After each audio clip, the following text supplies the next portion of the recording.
Fatigue du chef d'entreprise, il faut vraiment qu'on en parle parce que c'est un sujet sérieux.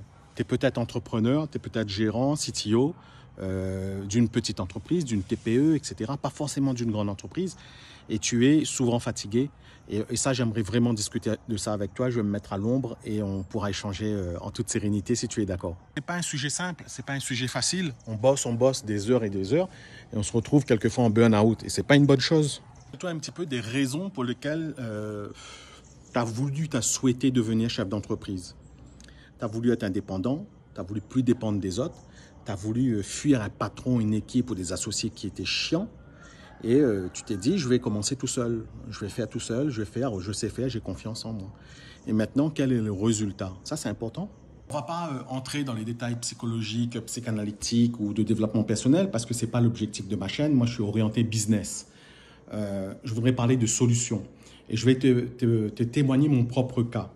Moi, tu sais, j'ai été associé dans des boîtes, donc ça se passait bien au début et puis comme beaucoup de couples, j'espère pas la majorité, mais il y a eu des difficultés. C'est-à-dire que j'avais plus le même mindset, j'avais plus les mêmes motivations, les intentions que mes 2 ou 3 autres associés.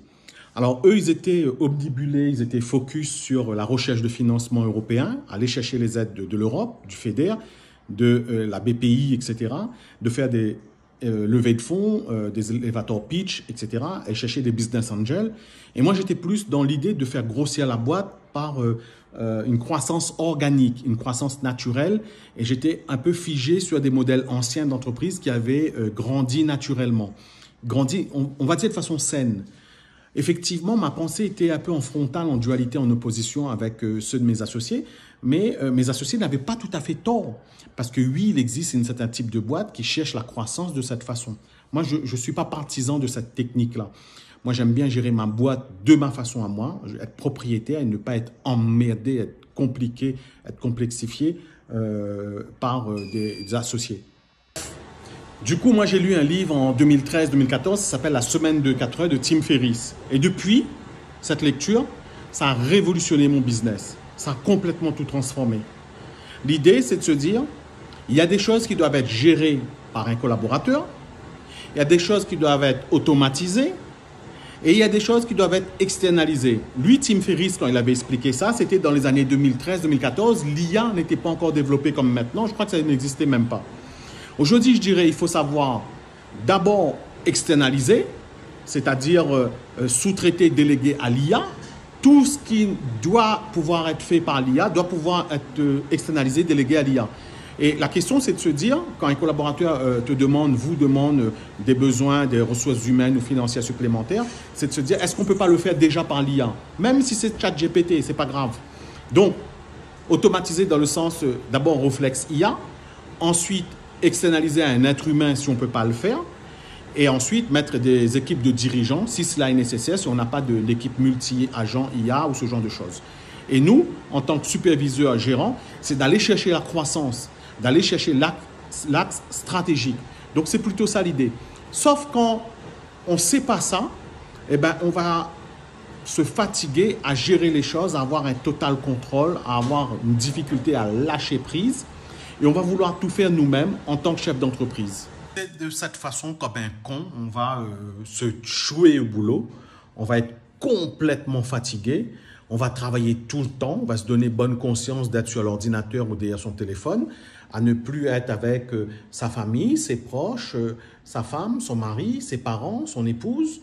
Et on va se donner bonne conscience à bosser comme un dingue, alors que l'efficacité n'est pas au rendez-vous. Et en fait, il y a cette peur. Il y a cette peur du chef d'entreprise d'externaliser, de déléguer. Cette peur est présente en nous et c'est cette peur qui nous empêche d'externaliser et qui nous crée, in fine, cette fatigue du chef d'entreprise. On se retrouve un peu schizophrène, énormément de tâches à faire, l'impression que les autres ne savent pas faire la tâche, que c'est des abrutis, que c'est des idiots, qu'à chaque fois qu'on embauche quelqu'un, ben, on n'est pas satisfait, plus ou moins légitimement. Moi aussi, je suis confronté à ça. Mais le piège de cette fatigue, c'est la difficulté, l'absence de vision à externaliser. Et des fois, ce sont des petites choses simples. Là, par exemple, on aide quelqu'un à faire de la relance de panier abandonné sur son site de e-commerce de vêtements. On aide cette personne à répondre à son service client, à gérer les commandes pour elle avec son fournisseur en Asie.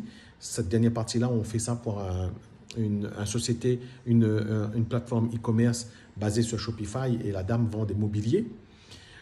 On fait de la prise de rendez-vous téléphonique pour la gestion de patrimoine, par exemple.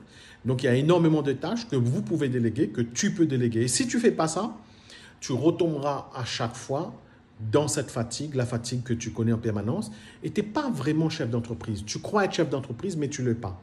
Il existe des solutions. Je t'invite à cliquer sur les liens ou à me contacter en privé.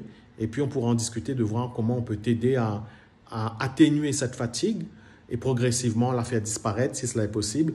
Et si tu le veux bien, ça dépend que de toi.